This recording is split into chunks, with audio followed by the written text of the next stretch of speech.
Okay, here we are, Matthew Russell Lee, Inner City Press, here at the Southern District of New York Courthouse. Today, Wednesday, December 4th, 2024. Actually, we're on our way to the state court, but let's start federally.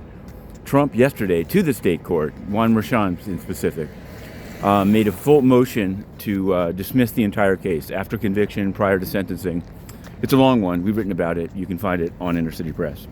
And we've been covering the Daniel Penny trial. And now it's in jury deliberations, which in a way I'm tempted to go to SDNY and cover cases and wait to hear about that, but I'm heading over there. I feel like this was a day where normally the jury has taken off during the trial, but they asked to come in, so we'll have to see. There was a single note that we were first to report yesterday after the closings that we live tweeted.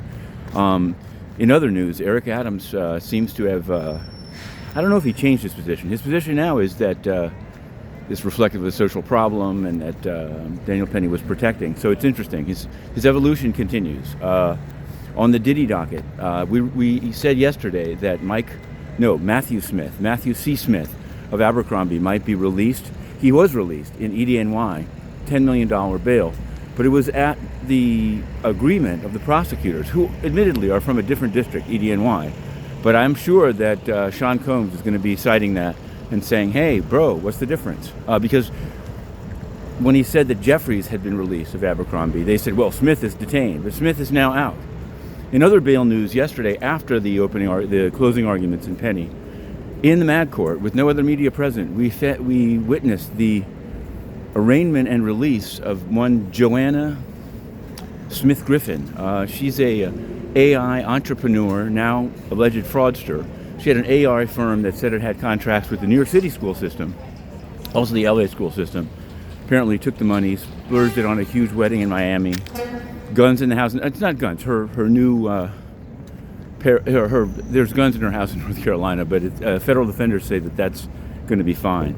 So we covered that as well as the guilty plea, somewhat surprising, of Mashinsky, one of the big cryptos.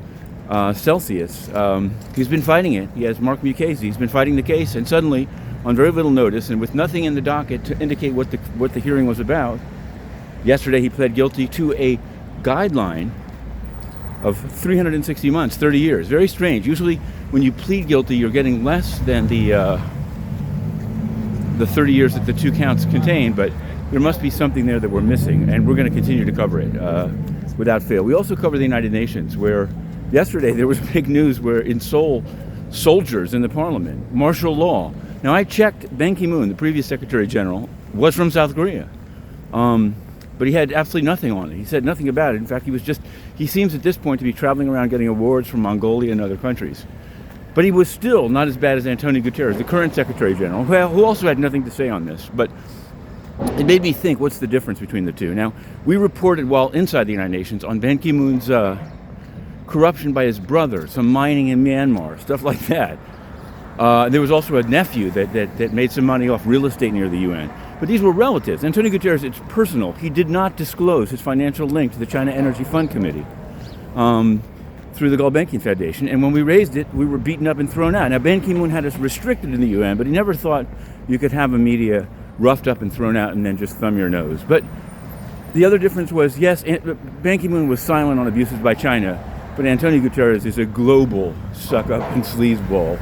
So this is something that must be fixed. A litmus test is coming, and we're going to be reporting that on the UN front as well. But for now, in the early morning cold, we're heading to the Daniel Penny jury deliberation, and maybe some Andrew Cuomo material in the afternoon. We'll just have to see how it goes in state court. Inner City Press, to be continued.